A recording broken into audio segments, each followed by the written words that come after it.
Immanuel Kant, a colossal figure in the history of Western philosophy, was born in the city of Königsberg, Prussia, in 1724. His life, though outwardly uneventful, was one of profound intellectual revolution. He rarely traveled far from his hometown, dedicating his existence to scholarship and teaching. Kant's early education was strict and disciplined, rooted in the pietist movement of the Lutheran Church. This religious upbringing instilled in him a deep sense of moral duty, a theme that would later dominate his ethical philosophy. He enrolled at the University of Königsberg at the age of 16, initially focusing on the natural sciences and mathematics, under the influence of a rationalist professor. The prevailing philosophical landscape was a battleground between two major traditions, rationalism and empiricism.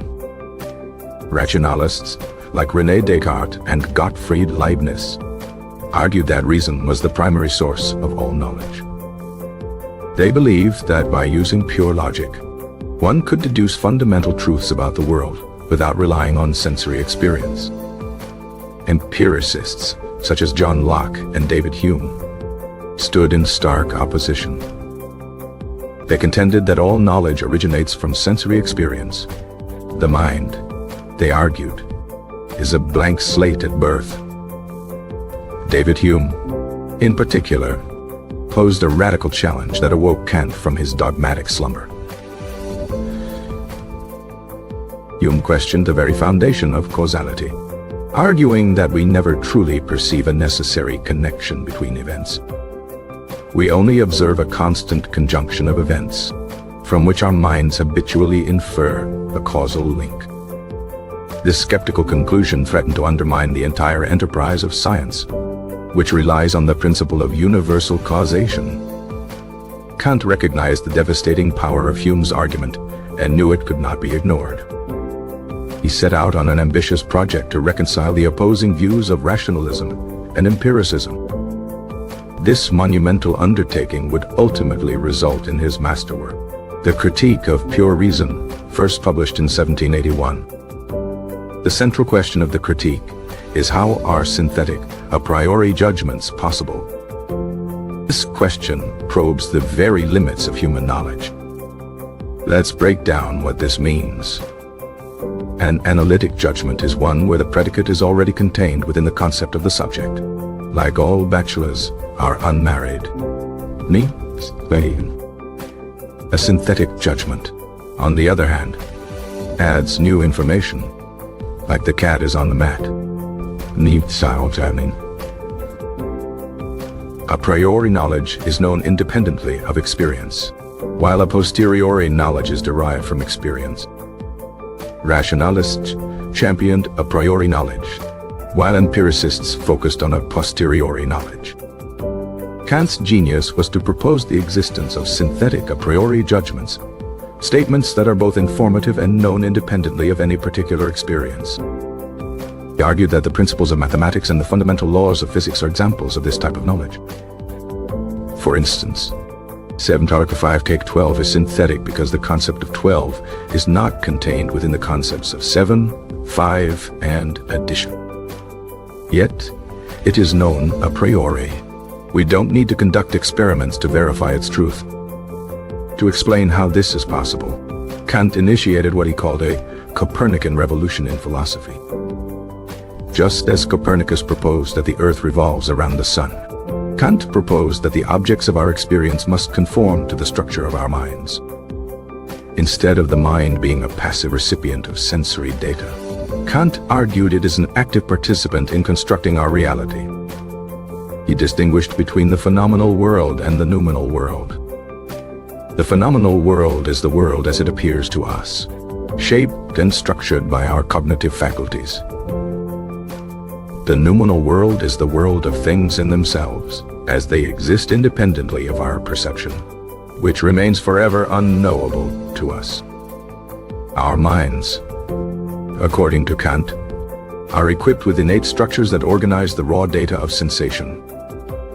He identified two fundamental forms of intuition: space and time. We do not perceive space and time as properties of the external world. Rather, they are the lenses through which we perceive everything. Every experience we have is necessarily located in space and situated in time, because that is how our minds are built to process reality. Beyond these intuitions, Kant proposed 12 categories of the understanding. These are pure concepts that the mind uses to synthesize sensory information into a coherent, unified experience.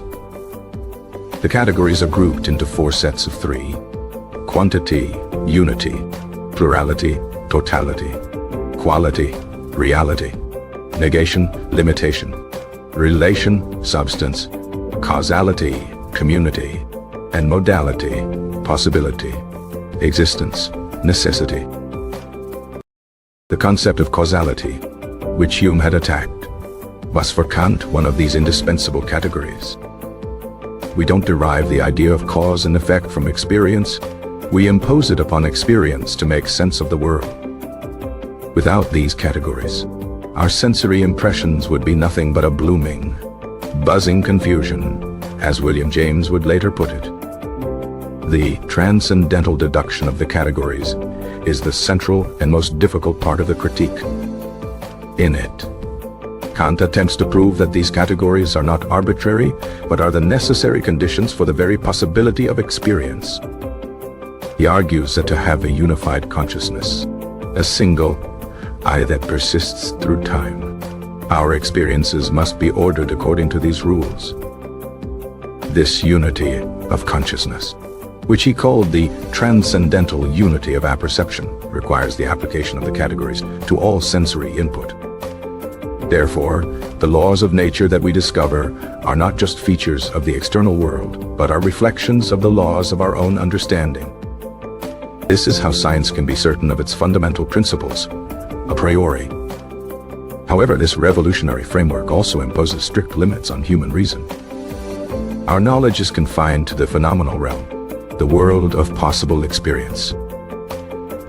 We can never know anything about the noumenal realm, the world of things in themselves. When reason tries to venture beyond the boundaries of experience, it falls into contradiction and illusion.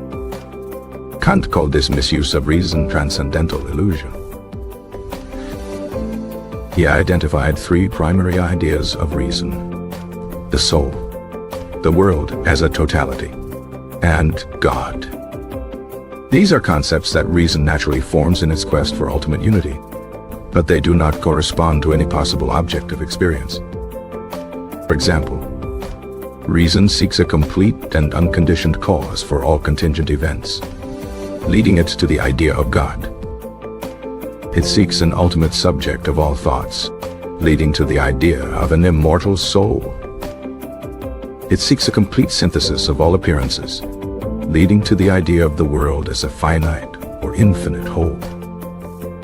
Kant demonstrated that when we try to prove the existence or non-existence of these transcendental objects, we inevitably fall into antinomies, pairs of contradictory statements that can both be argued for with equal logical force. For instance, one can argue that the world must have a beginning in time and be limited in space. But one can also argue with equal validity that the world has no beginning and no limits in space. These antinomies arise because we are illegitimately applying the categories of the understanding, which are only valid within the realm of experience, to things beyond experience. The purpose of the critique was thus twofold: to secure the foundations of scientific knowledge and to rein in the pretensions of speculative metaphysics. By showing the limits of pure reason, Kant made room for faith.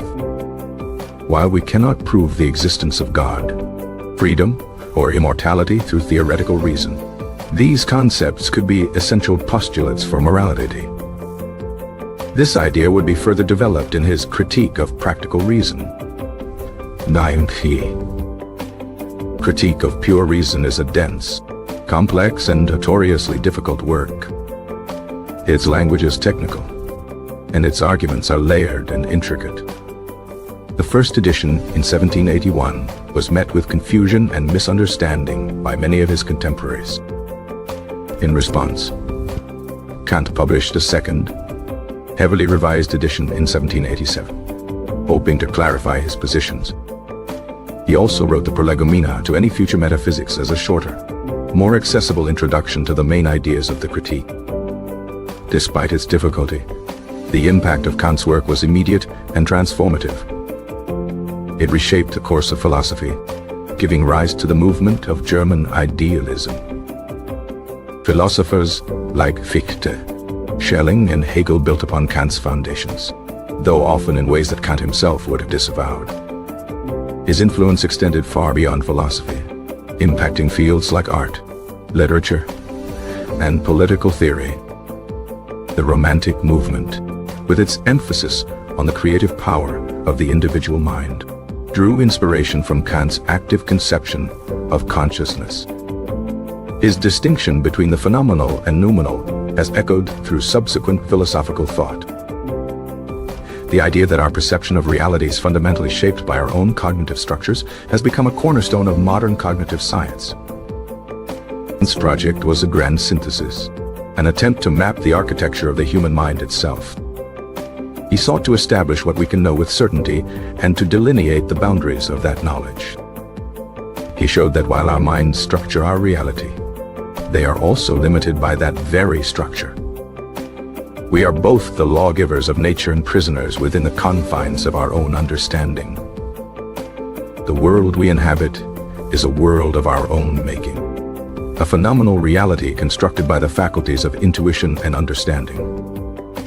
The ultimate reality, the noumenal world of things in themselves, remains a tantalizing but unreachable horizon. Kant's philosophy is a call for intellectual humility. It teaches us to be critical of reason's claims to know everything. It forces us to recognize the inherent limitations of our human perspective. He demonstrated that the mind is not a simple mirror reflecting an external world. Instead, it is a powerful instrument that actively shapes and constitutes the world we experience. The Critique of Pure Reason does not provide easy answers. It offers a rigorous and profound investigation into the nature of knowledge itself. It challenges us to think about how we think. Kant's work remains as relevant today as it was in the 18th century. It continues to provoke debate and inspire new avenues of thought. He established a new framework for understanding the relationship between mind and world. His Copernican revolution placed the knowing subject at the center of epistemology, provided a robust defense for the objectivity of science against the acid of skepticism. At the same time, he curbed the excesses of metaphysical speculation. He charted the domain of possible experience with unparalleled precision. His analysis of space and time as a priori intuitions was groundbreaking. His deduction of the categories provided a new basis for logic. He explained how mathematics could be both certain and informative. He clarified the role of reason in both its legitimate and illegitimate uses. He exposed the illusions that arise when reason transcends its proper bounds. He laid the groundwork for his later moral philosophy. The Critique is a testament to the power of systematic philosophical inquiry. It is a dense forest of arguments that rewards careful exploration. It requires the reader to follow a long and winding path of reasoning. But the destination is a deeper understanding of our own cognitive faculties. Kant's legacy is the idea that we are active creators of our experiential world. We are not passive observers, but active participants in the drama of knowledge. The laws of nature are, in a sense, the laws of our own minds. This insight forever changed our conception of ourselves and our place in the universe. He showed that certainty is possible, but only within the limits of experience. Beyond those limits lies the realm of speculation and faith.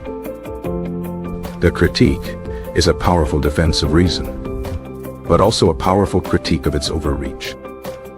It is a work of both demolition and reconstruction. It demolished the old metaphysics while building a new foundation for knowledge. Kant's analysis of synthetic, a priori judgments remains a topic of philosophical debate. His distinction between phenomena and noumena continues to be scrutinized. The transcendental deduction is still analyzed and reinterpreted by scholars.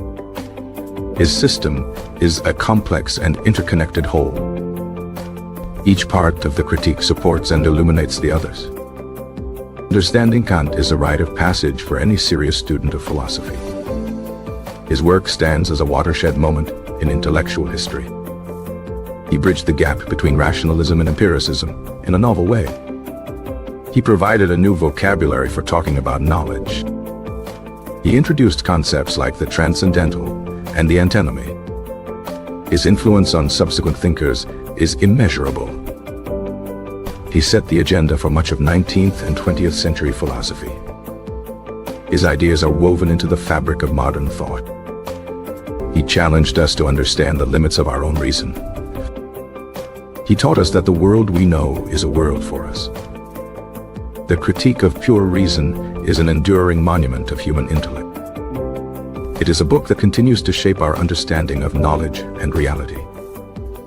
It is a journey into the very structure of the human mind. Kant's project was to provide a complete inventory of reason's possessions. He wanted to know what reason could achieve on its own.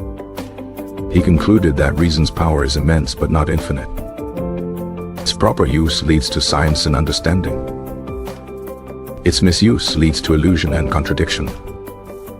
He sought to place metaphysics on the secure path of a science. He believed this could only be done by first critiquing reason itself. This critical turn is his most enduring contribution. He forced philosophy to become more self-aware. He made epistemology the starting point for philosophical inquiry. His work is a powerful argument for the autonomy of the human mind. It is also a sobering reminder of its finitude.